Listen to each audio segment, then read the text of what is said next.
We're on the night, born camp. Boom, boom, din, din. It's Tuesdays, or rather, it's Wednesdays after a Tuesday. So we're talking about Impact Pro Wrestling. The Forbidden Door is in shambles. AEW and Impact continue to collaborate, and now New Japan is in the mix. We're just a few weeks away from Sacrifice. What does this all mean?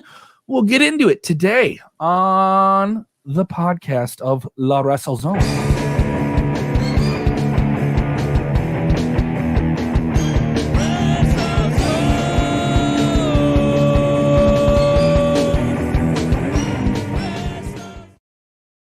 What's up, everybody? It is Kev Kelm. I'm joined by Robert, undefeated D. Felice. Robert, we come to you after yet another forward momentum episode of Impact Wrestling on Access TV. They will have some problems on Tuesday, possibly in the future. We'll talk about that coming from WWE. The brand warfare continues, Robert. Impact just became...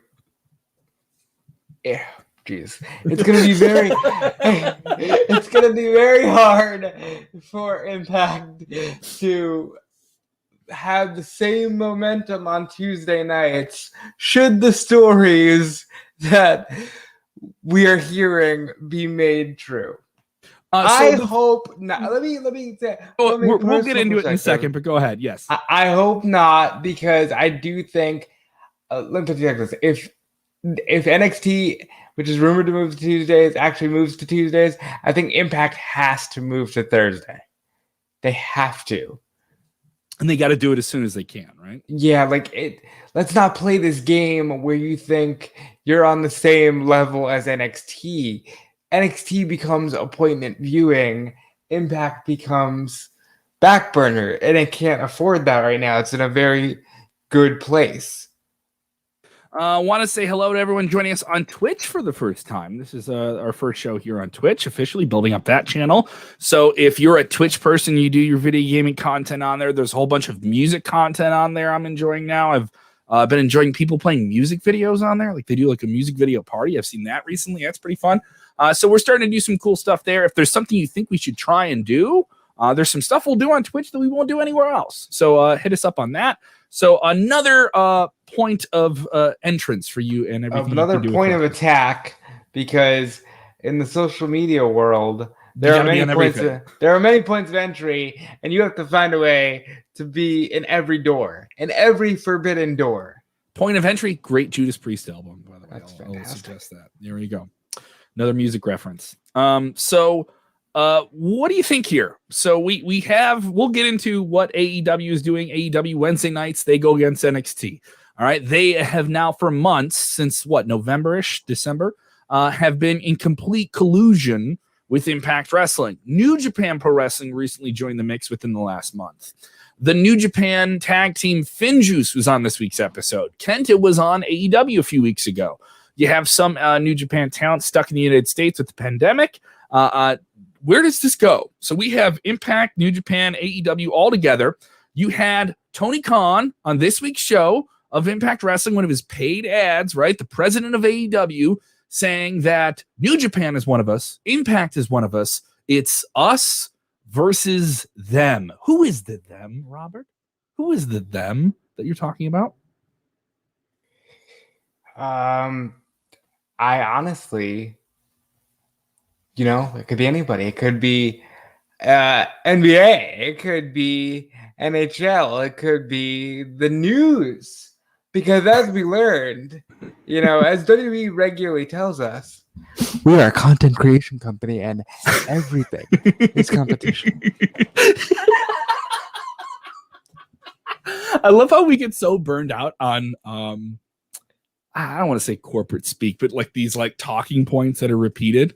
But they're true, so I think this is interesting. It does open up the possibility of some really interesting live shows in the final quarter of 2021, when we're at a greater sense of herd immunity with vaccinations and different things like that. And obviously there's some parts of the United States that want to open up a lot sooner than that. They want to start making that pre-pandemic money when we're still in a pandemic, or post-pandemic money when we're still in a pandemic, but that's another case. New Japan, AEW, Impact, a super card like that. live, that'd be a hot ticket. I would want to see a show like that live, a mixture of all three brands on one show together. That'd be something. I think, well, wasn't that all in to begin with? Like, it kind of was what it was. I mean, there was the New Japan flavor, there was the Impact flavor, there was a lot of that. Ring of Honor. Ring of Honor basically produced the show. Yeah, they ran the show. Yeah, you know, it's pretty crazy. It's pretty crazy. Friend of the show, Iridium Fierro, saying, "Them is the marks. Them is the marks." Iridium Fierro is fantastic. Please check her out on the Restaurants podcast, the Battle Gals podcast on the Battleground Podcast Network. Check her out everywhere. She's doing great stuff. More people like her need to be in what we do. John Beggins texting, simply saying, "The zone." We got to make that the t-shirt I've been talking about for such a long time, of where it just says wrestle and then it says zone for like the entire front face of the t-shirt.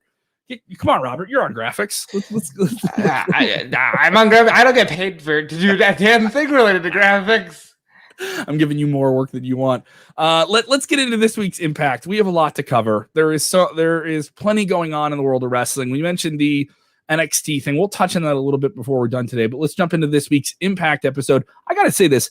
I really like Matt Stryker and D'Lo Brown as a commentary team. They are a lot better than the previous commentary team. That isn't a shot at them, but this team is just so much special, and I feel what they're doing adds gravitas to everything, and it feels sports-oriented, and Matt Stryker just feels like the right guy to do this. D'Lo Brown has the right perspective of what's going on in the ring. How do you feel about them as a commentary team now? We're about a month in now with them. This is not a shot at Stryker. This is like, I don't know how you fix this. Matt Stryker is very good at his job, and he's very good at trying to present the sports, centric atmosphere to it. I think that because we know that the lines of kayfabe are wide open, they don't exist, everything Matt Stryker does feels like a parody. Because he's so, well, oh my God, this joint manipulation, and we're working the limb. It's like, I like it. He is the right guy at the very wrong time. He would have done fantastic in an era where, kayfabe still meant something. That's just my personal take. Definitely. He's definitely of a bygone era, but I don't mind it. It helps me get lost in the match sometimes. Specifically, this number one contenders X Division Championship title shot match. Black Taurus, who's now part of the Decay faction. All the spooky characters together as one group. That makes sense. Versus Ace Austin with Batman Fulton in his corner and Chris Bay. Now, a lot of people thought big things were in store for Chris Bay. He's had world title shots. He's had the X Division Championship, but he wasn't getting out of this. And I thought Black Taurus, just a recent addition to Impact from AAA Wrestling, would fare pretty well. But Impact going with the in-house property of the inevitable Ace Austin, who, with the help of Madman Fulton, pulls off the win in a very, very strong opener. I thought this was one of the better X Division matches they had done in quite some time. And Ace Austin, what a nasty heel. Just a classic heel. I know for a lot of WWE fans, they come in and out with Impact. He is their version of The Miz in a good way. And I know that isn't a shot at either one of those performers. Like, he plays that role of spoiler very, very good here. I wouldn't. That's a rough comparison, pal. I don't know. I wouldn't call him The Miz. I think Ace is great. I think Bay is great. I think, like, in a different era, they would be at the absolute peak of the division, the peak of the X Division, and they're young. They are who this company should be focused on. I understand why they're not, but like, these guys are great. These guys are stars. These guys are, like, they could walk into Dynamite right now, and I'd be like, yeah, TNT Championship, strap it to them. I could see that. I don't mind. What, you don't like my Miz comparison? You think I'm out of line with my Miz comparison? Yeah, I don't know, because I feel like Miz is so good at being a snarky piece of shit. I don't get that vibe from Austin. Austin, he's trying to be a snarky piece of shit, where I feel like The Miz just is. Okay. The Miz is that. That's who he is. Like, it isn't a gimmick. yeah, like I feel like The Miz is just very good at that. Whereas like Ace Austin's trying to portray a piece of crap. Someone who was featured recently in an interview that we did at WrestleZone that is available in all of our video and podcast channels. And of course, you can read it at WrestleZone.com. The legendary Jazz did an interview with Jordan Grace. It's about Jazz. Excuse me? It's Jazz. It's Jazz. It's Jazz. It's Jazz. Yes, Jazz and Jordan Grace doing a number one contenders title shot coming up.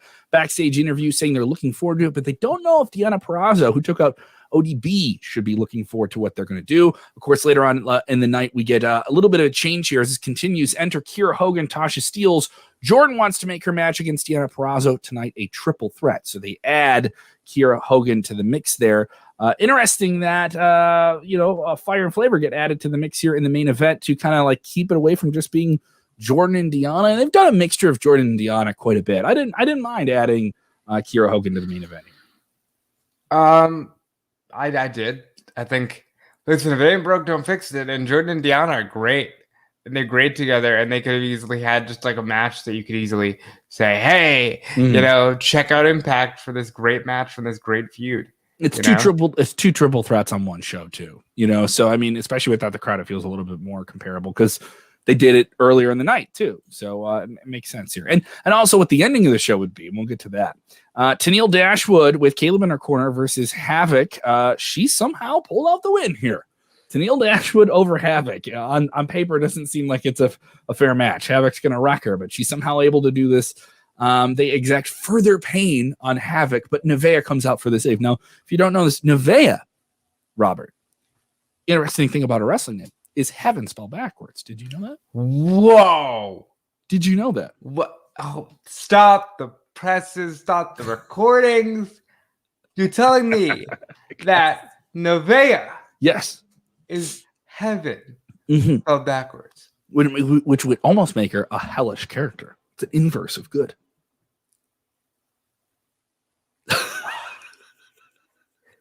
Wow. We do this every week. That ridiculous tidbit aside, it seems to me like they're following the weird WWE pattern of, hey, let's introduce some tag team titles for women. Hey, let's break up some women's tag teams. Let's show dissension 1 week into having a tag team division. I don't know. Yeah, and we had Scott D'Amore on for our Best of the Business series, and you can hear that. And he's the head of Impact. And he said they didn't want to bring these women's tag team titles back without enough teams to do it. Do you still feel like they have enough teams to do this division? Because you don't think they do. No. I'm on the fence about it. Some weeks it does, and some weeks it doesn't. So I know where you're going with that here. I love the description here in our report at WrestleZone. I believe we're gonna have a run-in from our boss. Oh, boss man. Boss man. Be good. Behave. Okay? All right. I was doing everything cool, Robert. I'm glad I was doing everything cool. Came in through that Nevaeh bit. So I was doing hey, boss. Hey, what's up, boss man? I was doing good stuff today. Did you see my Nevaeh reaction? I couldn't resist. I was floored. I know. For the podcast listeners, Bill Pritchard from WrestleZone.com just joining us here. We have a busy day on Wednesdays. We have a lot going on here. We were just picking up the conversation here of we had Tennille Dashwood in the ring with Havoc this week. Some people see it, Robert already saying it looks like they don't even have enough teams already. They just brought back these Knockouts Women's Tag Team Championships, and they've already gotten away from the idea of like set teams, already doing dissension in teams. Just build up the teams and let the division run before you already start to do teams breaking up. What is the status, the early status? Because it's still fairly early on these reintroduced Knockouts Women Tag Team belts and Impact for you, Bill.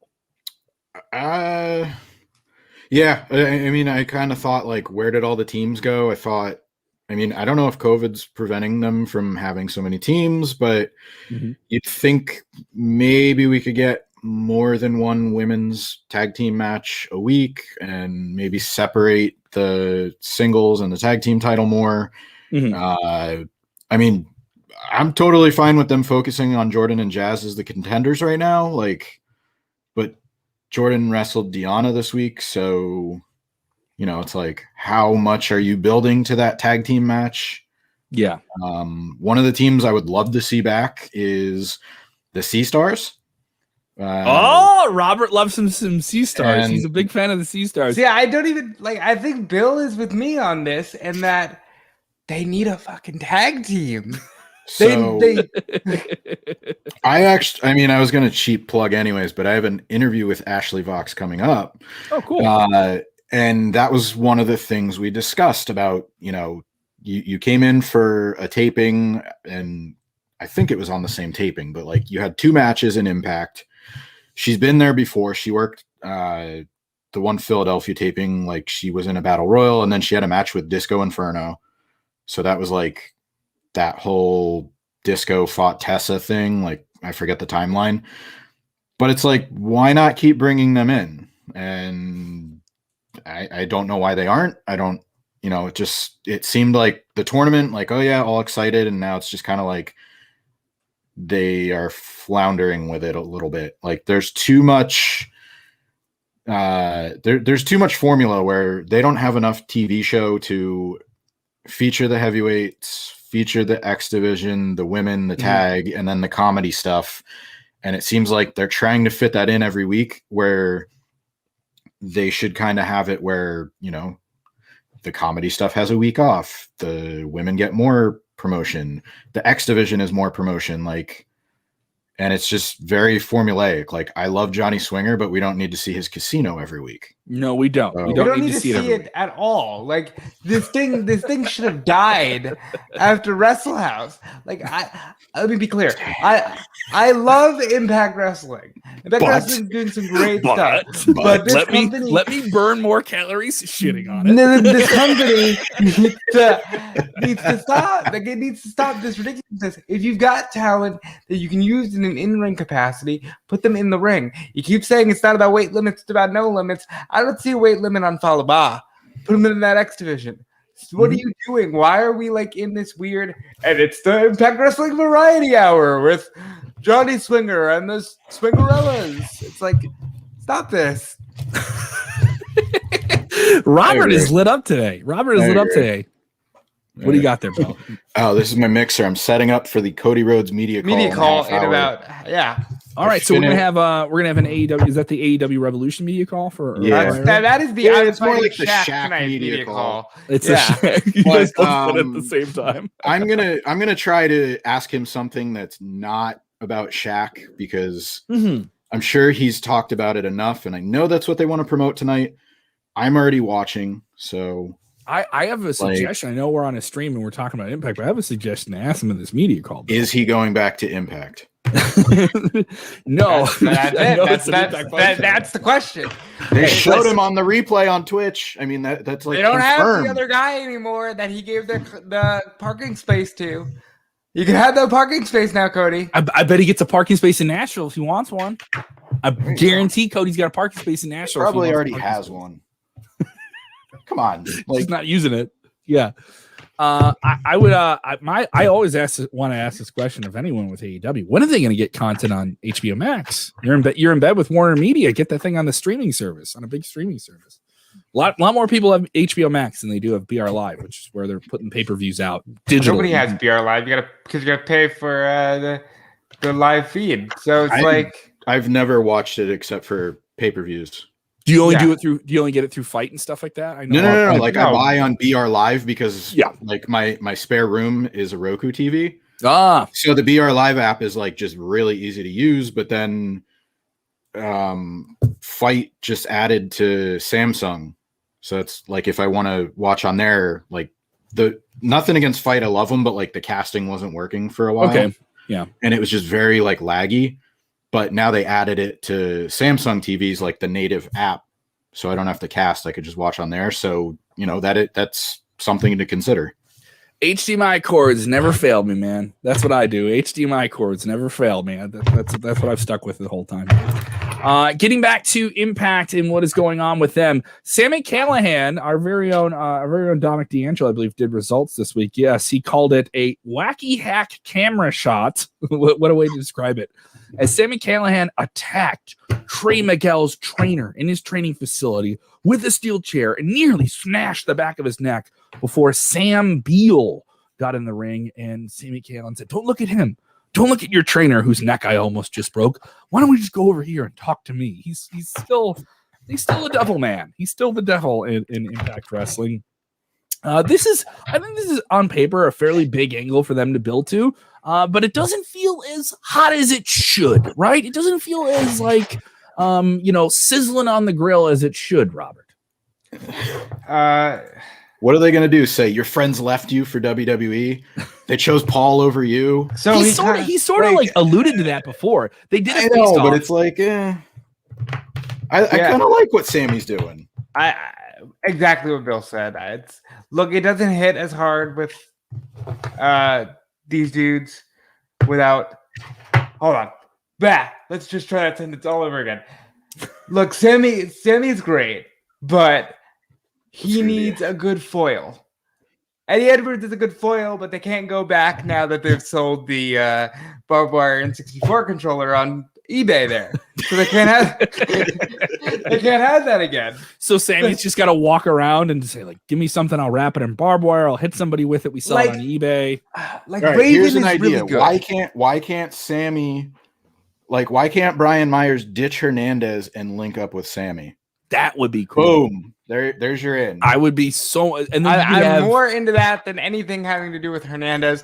By the way, let's be clear, of all the iterations of LAX, like it's Homicide and then everybody else, and then Hernandez is somewhere. It's like here, everybody and especially with Santana Ortiz in there, and so many great names. It's just like Hernandez is low on the list by default. Look, the Supermax thing, we tried it 12 years ago. It was okay.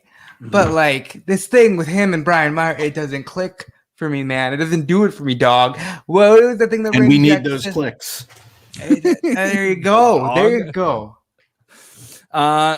We do have a swingers casino bid, even though you guys say it shouldn't be a thing. TJP is playing tables with Ace Austin. Ace Austin is the ace, so he's got to be playing cards. Eric Young is there with Diener, who failed. Now it's accept the consequences.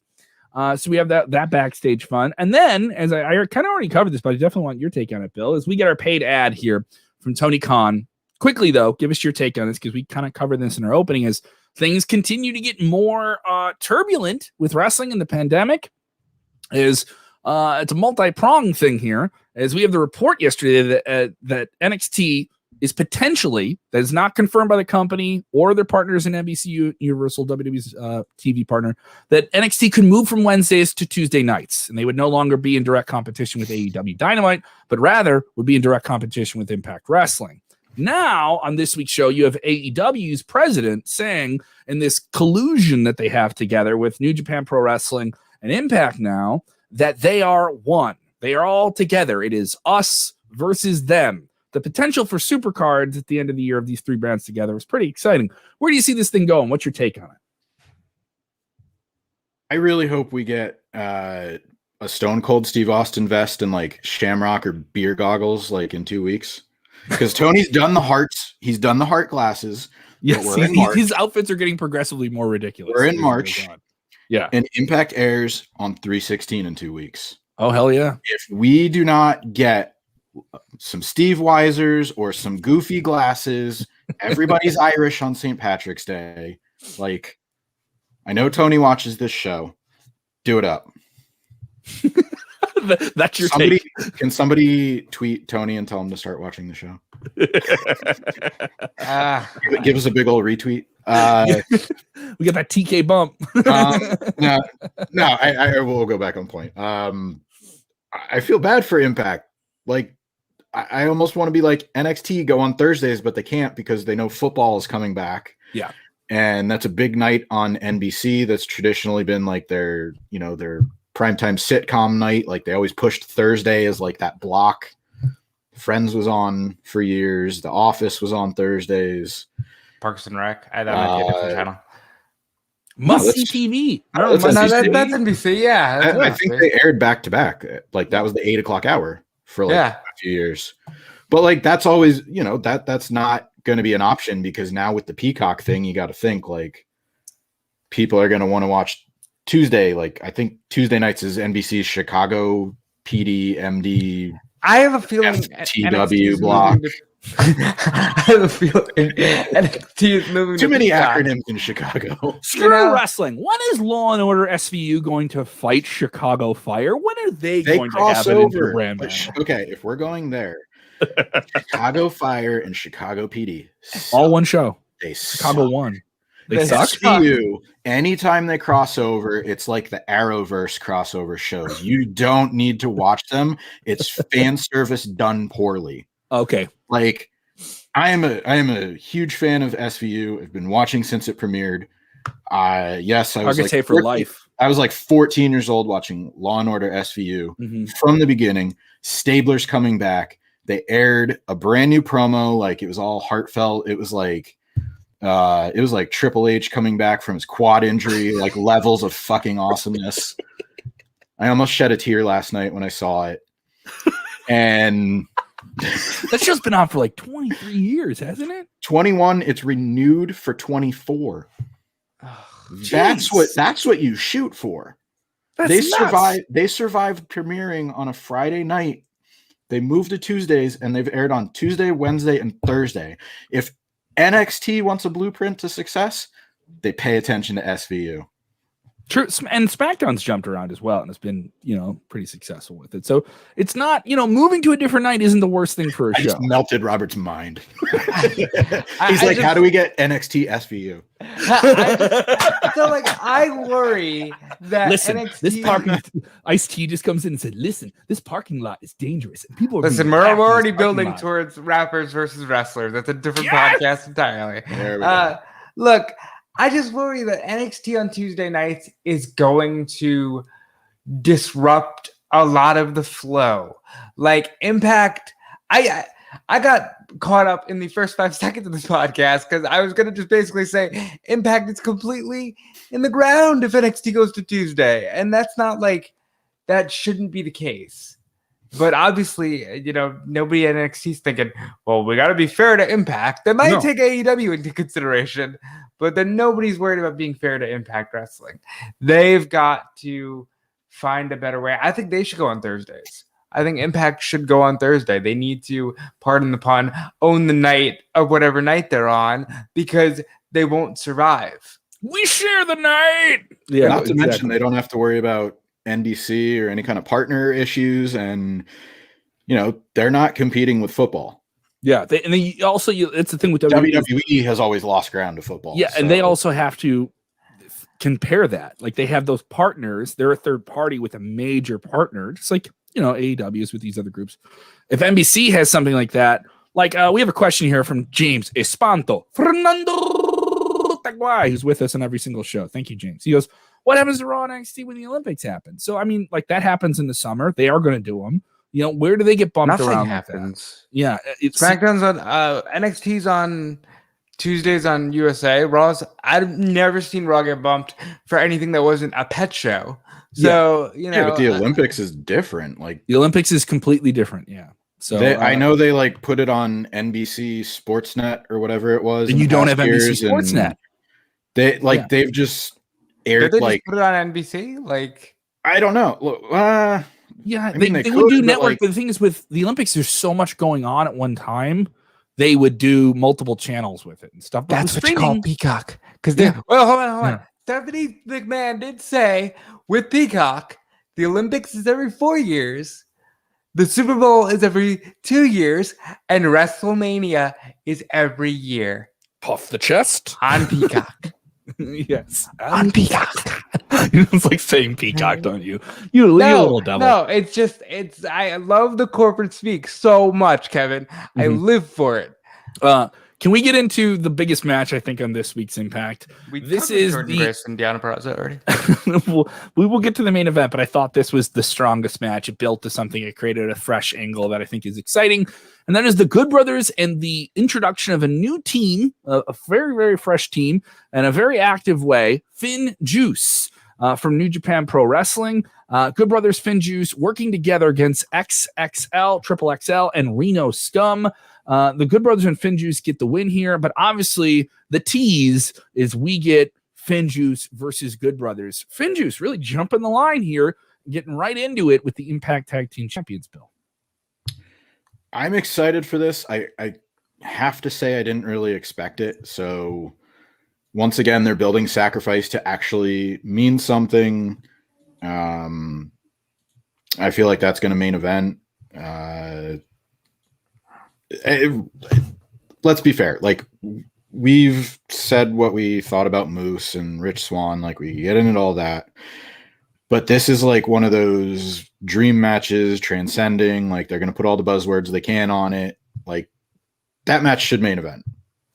I think there's a good chance it will, too. If they really want to shake. I mean, you could have matches that have maybe a little bit more consequence, but here's the dream cross-brand battle that they're going for. And if you have all this collaboration with these other brands, Hard to Kill felt like a big show when they had the AEW Tag Team Champion in a 6-man main event against 3 of the top guys from Impact. It felt like a big deal.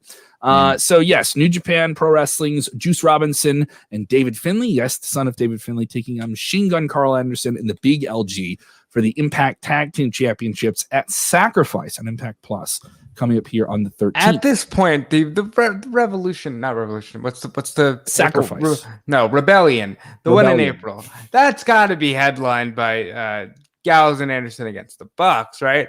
We've gone from Private Party to Finjuice, and that's not even on pay-per-view. You're not even selling pay-per-view buys here. That's got to go towards the Young Bucks competing in Impact Wrestling. The long drawn out story that seems like it's going to get to the former friends. They love action figures. They've been friends for life, but they're going to be fighting against each other eventually in the ring. Builds to this angle, tied within a match this week. Brian Myers versus Eddie Kingston, special guest referee. Try it again. It was Brian Myers versus Eddie King for. I'm reading. This is Eddie Edwards. Excuse me, Eddie Edwards. All right, ahead of myself. Eddie Edwards with special guest referee Matt Cardona. The other one's next the basically in front of Matt Cardona, Zack Ryder, the referee, right in front of Matt Cardona, the referee. Brian Myers, maybe it's the eye patch. Maybe he thought like with the eye patch he wouldn't notice it. He tries to load up the elbow pad, like right in front of he tries to put the foreign object inside the, like it wasn't even like off camera. It wasn't even like go off hide to the ring. It was right in front of the referee, but his vision is obstructed. So with one eye, he's still competing, but he's also still trying to cheat. And Matt Cardona was like, dude, what are you doing? And he just disqualifies him right there. This is going to build to these guys having a singles match. I think they could have gone a little bit more immediate, something a little bit more meaner. This felt a little corny and hokey to me. I've seen worse angles, but I was hoping for a little bit more. What do you think of it, guys? It's this feud needs less eye patch, more X Division title, and again, less Hernandez. More. Okay. One of these days, Hernandez is going to come bursting through that door behind Robert on the podcast and just like power bond him through a wall. He's going to hit him. What is the move? The border toss. He's going to border toss him out the window. And then just sit down in your chair and say, what are we talking about? So this match should feel like a bigger deal, right, Bill? Like these two former tag team guys, a lot of following, former WWE guys who obviously have in the eyes of a lot of fans a built up relationship. I don't know. It isn't. I don't feel the momentum with it right now. I'm not hating it. It should be more interesting than it is. I'll meet you there. It should be more than we're getting, but I don't. I'm just kind of like waiting for the next step here. I agree. Slater, Ryder, and Hawkins are 3 examples of people who they could be just as much as Drew McIntyre was when he left WWE, but they're getting pigeonholed unfairly, and they're just staying in the same spots no matter what company they go to. That's a very good observation there. That's a very, very, very strong observation there. So the main event, Deonna Purrazzo versus Kiera Hogan, Jordan Grace. Pretty strong main event. I enjoyed the final sequence of them trading off big blasting moves upon one another. I also think Jordan Grace, just her movement in the ring with her size and her strength, makes me think like she's just going to be a big star if she can stay healthy for a very, very long time. There's something about her, the way she moves and works in the ring that feels like special. There's just something I can't like. There's an it factor to what she does. I felt that in this match here. Now, Deonna Purrazzo, though, scraped by with the win here and outwitting Grace with a roll-up win. Deonna Purrazzo, ever the virtuoso, ever the wizard to work her way around things. But it really wouldn't matter because ODB would come and lay her out at the end of the night. What does this do for the knockouts division here? Where do you see things shaking up, Bill? They're literally they're having a match at Sacrifice just so Deonna can rack up another win over another established name. And I've got to assume that, again, there's got to be some kind of big crossover coming at Rebellion because Deonna's beating everybody. I'm going to say Taylor Wilde. I'll take it. Like, I don't know if fans are going to react the same way as they did to ODB because Taylor's career and impact was not as it wasn't as long. But I feel like that's kind of what they're building to. Like that's just my guess. I can't think of any other knockouts that would come back that would really resonate with that. Like I don't want to put it out there, but like Gail Kim would be the one, and she's retired, but then again she unretired for Tessa, so Gail Kim is in case of fire break glass.